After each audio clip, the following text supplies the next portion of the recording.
बड़ी मुश्किलों के साथ भारत इसमें गया था। पाकिस्तान तो ख्वाहिश रखता था, पाकिस्तान की तो बड़ी। चीन को भारत को देख के डर लगता है। वो भारत से दोस्ती करता है डर के मारे। जितने भी देशों के साथ ये बैठा हुआ है वहां पे, कजाकिस्तान, उज्बेकिस्तान, अजरबैजान, ये all these countries themselves are supporting Uyghur Muslims in China.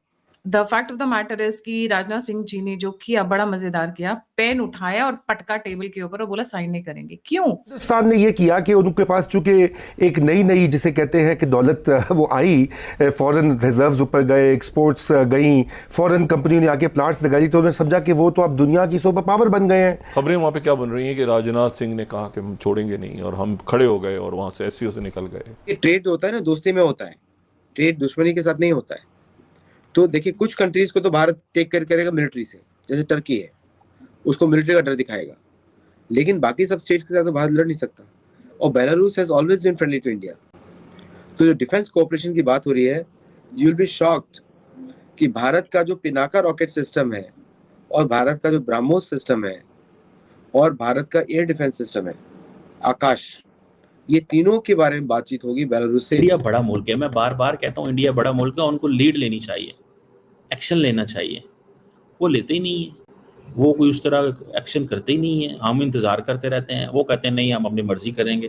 तो राजनाथ सिंह ने इसको क्लियर कट बोल दिया कि हम इसके ऊपर साइन नहीं करेंगे।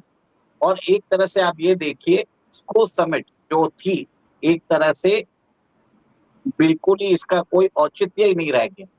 It is become null and void. बता सकता हूँ कि इस असरो रसूख को इस्तेमाल करने के लिए भले चाइना से भी लड़ाई लड़नी पड़े, जिस मुल्क से भी लड़ाई लड़नी पड़े लड़ेगा, क्योंकि इंडिया अफोर्ड नहीं कर सकता जी। इंडिया बिल्कुल अफोर्ड नहीं कर सकता कि वो लार्जली इग्नोर करे पाकिस्तान। नमस्कार दोस्तों, जय हिंद। राजनाथ सिंह जी ने चीन में रूस और बेलारूस के रक्षा मंत्रियों के साथ बैठक की। एससीओ के सदस्य देशों के रक्षा मंत्रियों की बैठक में भाग लेने चीन पहुंचे रक्षा मंत्री राजनाथ सिंह जी ने रूस और बेलारूस के अपने समकक्षों के साथ अलग अलग बैठक की। इन बाइलैटरल बैठकों में क्षेत्र में चुनौतियों और सुरक्षा खतरों के साथ साथ रक्षा सहयोग पर विचार का आदान प्रदान किया गया। राजनाथ सिंह ने सोशल मीडिया प्लेटफॉर्म एक्स पर पोस्ट में लिखा कि चीन में बेलारूस के रक्षा मंत्री लेफ्टिनेंट जनरल विक्टर खेनेडी के साथ अच्छी बातचीत हुई। खबरें आ रही हैं कि बेलारूस भारत के डिफेंस सिस्टम में इंटरेस्टेड है और जल्द भारत के साथ बड़ी डील कर सकता है। इससे पहले राजनाथ सिंह जी ने रूस के रक्षा मंत्री अंद्राई बेलोसोव से मुलाकात की थी और रक्षा के क्षेत्र में दोनों देशों के बीच लॉन्ग टर्म और व्यापक सहयोग पर चर्चा की थी। इसी के साथ शिखर सम्मेलन के दौरान राजनाथ सिंह जी ने पाकिस्तान की साजिश को बेनकाब करते हुए एससीओ के ज्वाइंट ड्राफ्ट पर भी साइन करने से इनकार कर दिया, जिसके बाद पूरी दुनिया में चीन में एससीओ मीटिंग हो रही है, इसकी चर्चा कम, और जो रक्षा मंत्री राजनाथ सिंह जी ने जो कलम रख के साइन करने से मना कर दिया, उसकी वीडियो पूरी दुनिया में वायरल हो रही है। चाहता था कि उसके सराउंडिंग स्टेट कंट्रीज से टेररिज्म उधर ना आए, इसलिए बनाया गया था cooperation organisation to defeat terror. Terrorism को मेन सपोर्ट करने वाला चाइना ही, जिसने ऑर्गेनाइजेशन बनाया। तो it's the biggest hypocrisy of China कि ये टेररिज्म से फाइट करने लगा है और खुद ही टेररिज्म बढ़ाता है। अमेरिका के विरुद्ध बनाया है और खुद ही अमेरिका के साथ इन्वॉल्व है। रशिया यूक्रेन वॉर में भी इसने रशिया को हेल्प नहीं करी, इंडिया ने हेल्प करी, अब बताऊंगा नहीं कौन सी हेल्प करी, बट मिलिट्री हेल्प करी भारत ने। अब तब भी इसने हेल्प नहीं किया। ये ऐसा देश है, ये किसी के साथ खड़ा नहीं होता because it cannot fight, it just cannot fight. उसके अंदर युद्ध करने की क्षमता ही नहीं है, उसको युद्ध करना ही नहीं आता, उसको बोलना आता है, प्रवचनबाजी करता है वो। अभी उसकी टेक्नोलॉजी किसी वेस्टर्न प्लेटफॉर्म के अगेंस्ट टेस्ट नहीं हुई है। जिस दिन टेस्ट होगी आपको पता लग जाएगा कि इसकी मिलिट्री कैपेसिटी भी इज आल्सो लेस। तो जैसे कि डिफेंस मिनिस्टर्स का कॉन्फ्रेंस है, तो अजीत डोवाल भी थे वहाँ पे। अजीत डोवाल ने अपने चाइनीज काउंटर पार्ट से मुलाकात करी। राजनाथ सिंह जी ने भी डिफेंस मिनिस्टर जो चाइनीज फॉरेन मिनिस्टर के साथ भी बात करी, डिफेंस मिनिस्टर के साथ भी बात करी, रशियन डिफेंस मिनिस्टर के साथ भी बात करी, और बेलारूशियन डिफेंस मिनिस्टर के साथ भी बात करी। बेलारूस की खासियत ये है कि एक तो यूरोप के साथ बॉर्डर लगाता है, plus it is the only country in the world जिसके पास रशियन न्यूक्लियर टैक्टिकल डिवाइसेस है। रशिया ने उसको न्यूक्लियर टैक्टिकल डिवाइसेस से आर्म करके रखा हुआ है, और it is a frontline state of Russia. Trade जो होता है ना, दोस्ती में होता है, ट्रेड दुश्मनी के साथ नहीं होता है।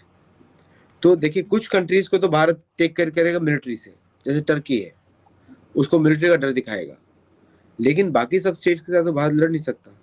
और Belarus has always been friendly to India.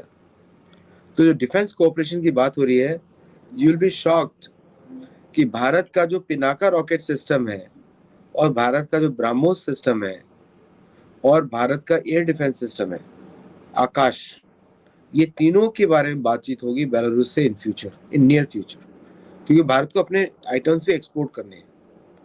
Plus जो गिफ्ट्स दिए राजनाथ सिंह ने, डांसिंग नटराज टू रशिया, मतलब तांडव निश्चित है, समझ लीजिए, सिग्नल्स आप देख लीजिए। और बेलारूस को जो उन्होंने गिफ्ट दिया ऑन सिमिलर लाइंस, तो उससे मुझे उनका गिफ्ट्स का नहीं मालूम, बट मुझे I think it's an image of Rudra only. Bharat चाहता है कि नहीं, मेरी मर्जी से चीजें हों। भारत, क्योंकि आपको पता है, देखें, भारत बड़ा मुल्क है, डिक्टेट करने की कोशिश करता है। आपको पता है सार क्यों डिसफंक्शनल हुआ? क्योंकि भारत डोमिनेंस चाहता है। भारत अपनी मर्जी चाहता है। भारत चाहता है कि हम जो कहें वो हो, हम जैसे चाहें वैसे हो। तो ये चीजें जो है ना, ये थोड़ी सी फिर लोगों को बुरी लगती हैं। लोग इन चीज़ों को पसंद नहीं करते। लोग समझते हैं कि शायद ये एक वो जिसे कहते हैं ना, ये एक ऐसी चीज़ है जिसको नहीं होना चाहिए। बहरहाल देखना ये है कि अब क्या होता है, नेक्स्ट क्या होता है। इंडिया देखें, इंडिया ने अपना असर व रसूख इस्तेमाल करना है। इंडिया अपना असर व रसूख इस्तेमाल करेगा। और मुझे लगता है ज़ाती तौर पे, व्हाट आई अंडरस्टैंड, जो मेरी ज़ाती राय है, कि इंडिया इस असर व रसूख को इस्तेमाल करते करते भले उसको चाइना से भी लड़ाई करनी पड़े तो वो करेगा। ये मैं आपको मैं जिसे वो कहते हैं ना, पते से बता सकता हूँ कि इस असर व रसूख को इस्तेमाल करने के लिए भले चाइना से भी लड़ाई लड़नी पड़े, जिस मुल्क से भी लड़ाई लड़नी पड़े लड़ेगा, क्योंकि इंडिया अफोर्ड नहीं कर सकता जी। इंडिया बिल्कुल अफोर्ड नहीं कर सकता कि वो लार्जली इग्नोर करे पाकिस्तान को। सो ये जो डिफेंस मिनिस्टर साहब ने रिफ्यूज़ किया है कि वो नहीं करेंगे, साइन ही नहीं करेंगे, तो वो there are so many ways to refuse. उसकी वजह ये है कि India is a big country, it can say anything. और दूसरे वैसे भी दुनिया में G7 में अभी इजलास हुआ है, तो वहाँ पे कोई कंसेंसस नहीं हुआ। दुनिया का कंसेंसस वैसे ख़त्म हो गए हैं। अगर मुझे बताएं दुनिया में कंसेंसस हैं तो बताएं मुझे कहाँ पे हो रहे हैं। कि कंसेंसस नाम की कोई चीज़ नहीं है। ये ऐसे ही चलना है जैसे है, ऐसे ही चलेगा जैसे है। मुझे ये लगता है, मेरी ये एक अप्रोच है या मेरी एक अंडरस्टैंडिंग है, इसी तरह होगा। इंडिया को टेबल पे आना चाहिए, बैठना चाहिए, बैठ के बात करनी चाहिए। इंडिया बड़ा मुल्क है, मैं बार बार कहता हूँ इंडिया बड़ा मुल्क है, उनको लीड लेनी चाहिए, एक्शन लेना चाहिए। वो लेते ही नहीं है, वो कोई उस तरह एक्शन करते ही नहीं है। हम इंतज़ार करते रहते हैं। वो कहते हैं नहीं, हम अपनी मर्ज़ी करेंगे, हमें किसी की कोई परवाह नहीं है, पाकिस्तान कौन होता है, फलाना कौन होता है। तो ठीक है, वो उनकी अपनी राय है, चॉइस है, हम तो नहीं उसमें उनको फोर्स कर सकते। लेकिन इंडिया को टेबल पे आके बैठना चाहिए। इंडिया को SEO जैसे प्लेटफॉर्म्स को एक्टिवेट करना चाहिए। That's what I find. मुझे ये चीज़ जो है वो नज़र आती है कि इंडिया को SEO जैसे प्लेटफॉर्म्स को एक्टिवेट करना चाहिए।